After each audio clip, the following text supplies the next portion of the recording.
भारत का प्राचीन इतिहास ग्रंथ महाभारत कई रहस्यों से भरा हुआ है। इसका प्रत्येक पात्र अपने आप में एक रहस्य है। महाभारत को पंचम वेद कहा गया है। यह ग्रंथ हमारे देश के मन प्राण में बसा हुआ है। यह भारत की राष्ट्रीय गाथा है।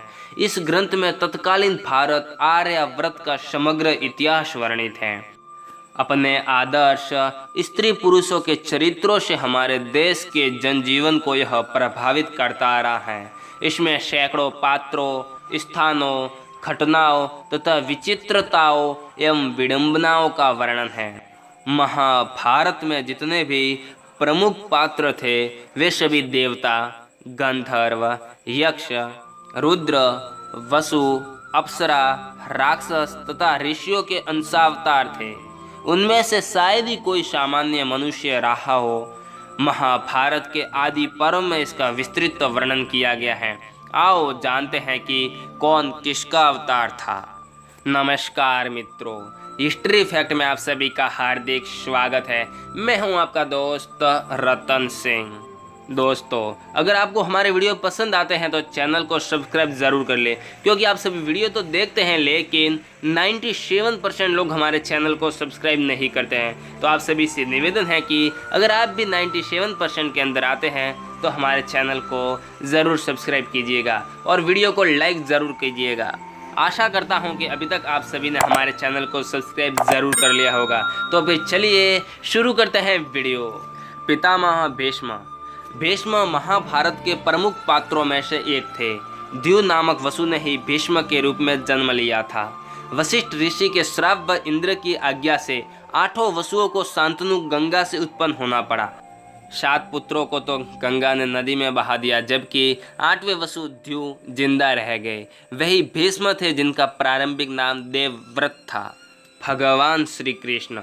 66 कला और अष्ट सिद्धियों के पूर्ण श्री कृष्ण को भगवान विष्णु का अवतार माना जाता है। माना जाता है कि वे पिछले जन्म में मनु थे। बलराम। महाबली बलराम शेषनाग के अंश थे। जब कंस ने देवकी वसुदेव के 6 पुत्रों को मार डाला, तब देवकी के गर्भ में भगवान बलराम पधारे।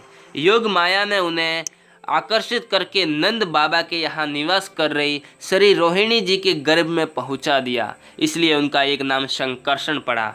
बलवानों में श्रेष्ठ होने के कारण उन्हें बलभद्र भी कहा जाता है। कृष्ण के बड़े भाई होने के कारण उन्हें दाऊजी कहा जाता है। बलराम जी का विवाह रेवती से हुआ था। महाभारत युद्ध में बलराम तटस्थ होकर तीर्थ यात्रा के लिए चले गए। यदुवंश के संहार के बाद उन्होंने समुद्र तट पर आसन लगाकर अपनी लीला का अंत कर लिया था। उनके शौर्य की गाथाएं अनेक हैं। अंगराज कर्ण। देवताओं में सबसे प्रमुख सूर्य देव के पुत्र थे कर्ण। कर्ण सूर्य के अंशावतार थे। कर्ण के बारे में सभी जानते हैं कि वे सूर्य और कुंती के पुत्र थे। उनके पालक माता पिता का नाम अधिरथ और राधा था। उनके गुरु परशुराम और मित्र दुर्योधन था। हस्तिनापुर में ही कर्ण का लालन पालन हुआ। उन्होंने अंग देश के राज सिंहासन का भार संभाला था। जरासंध को हराने के कारण उनको चंपा नगरी का राजा बना दिया गया था। द्रोणाचार्य। द्रोणाचार्य भी महाभारत के प्रमुख पात्रों में से एक है। देवगुरु बृहस्पति ने ही द्रोणाचार्य के रूप में जन्म लिया था। अश्वत्थामा।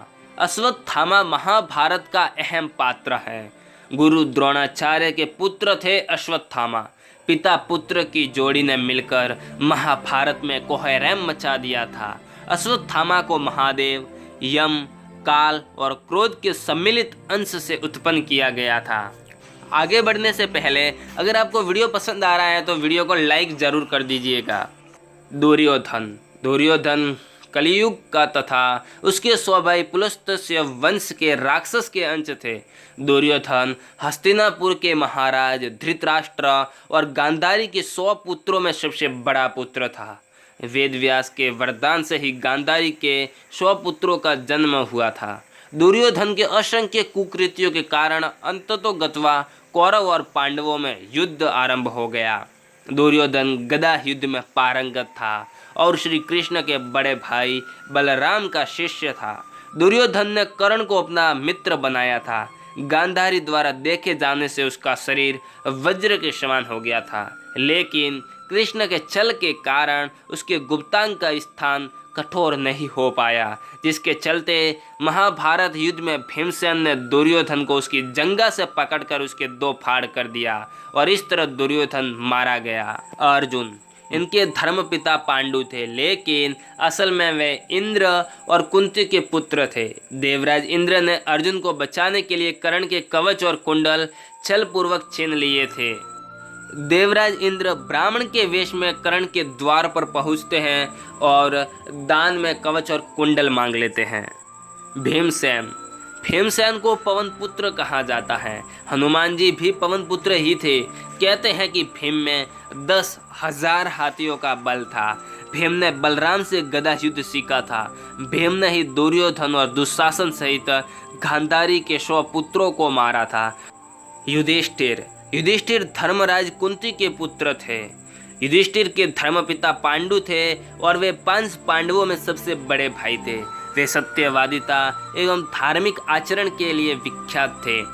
अनेकानेक धर्म संबंधी प्रश्न एवं उनके उत्तर युधिष्ठिर के मुख से महाभारत में कहलाए गए हैं। उनके पिता धर्मराज ने यक्ष बनकर सरोवर पर उनकी परीक्षा भी ली थी।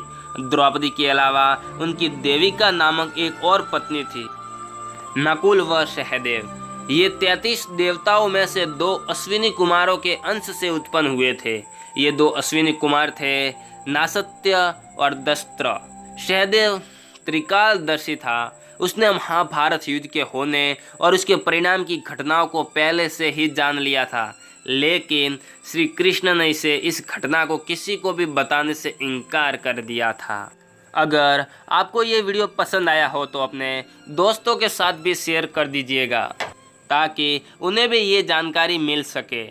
अगर आपको इस वीडियो का पार्ट 2 भी चाहिए तो आप हमें कमेंट करके बताएं, जिसके अंदर हम जानेंगे जरासंध, शिशुपाल, कंस, गुरु कृपाचार्य, महाराज धृतराष्ट्र, महाराज पांडु, द्रौपदी, कुंती, माद्री, शिखंडी, महारानी गांधारी, वीर अभिमन्यु, महात्मा विदुर, रुक्मणी इत्यादि।